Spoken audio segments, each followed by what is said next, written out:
This is Pablo and I'm with Tandem, and today we are going to be building a turbo FZJ80.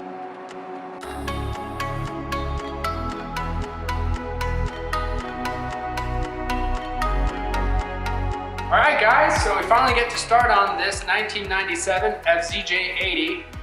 We're going to be installing a Wits End turbo, redoing a valve body for the transmission, get better shifts out of it, and a little bit of maintenance. And by a little bit, I mean pulling the cylinder head out, redoing the head, head gasket, and every little seal and doodad that involves with that engine.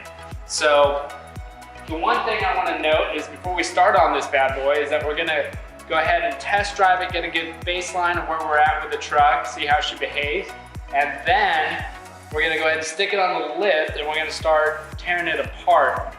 So for now, the problems that I noticed that it had is that it's been here for a while because it's just been a while for us to get to it. But it ran out of battery on us once. It had a check engine light, and then we started it up again, and it has a weird stumbling issue. And what I'm thinking is that it's just the idler control valve needs to relearn. It just needs to be driven. But let's get it on the road. Let's see what she does and how she behaves, and then we'll go from there.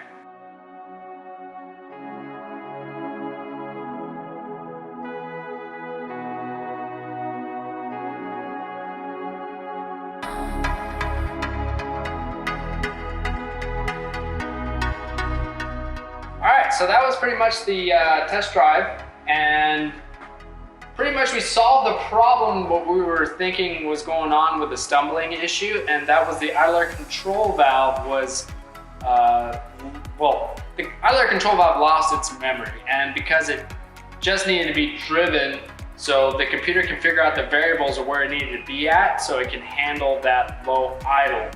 And now it is driving actually really well. Besides, the transmission feels just a little bit soft, and that could just be the detent cable adjustment over here.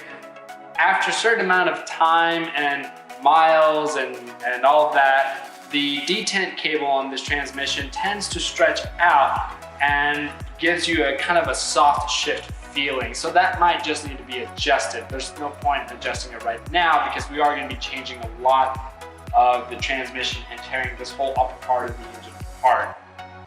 So that's it for this video. It's just an introduction to Aaron's 97 FZJ80, and on the next episode we're going to go ahead and start tearing apart the head and getting the head off the truck. So stick around for that. If you like what you're seeing, please hit the like or subscribe. Hit the little bell icon if you want to get a notification on when we're posting new videos. And this is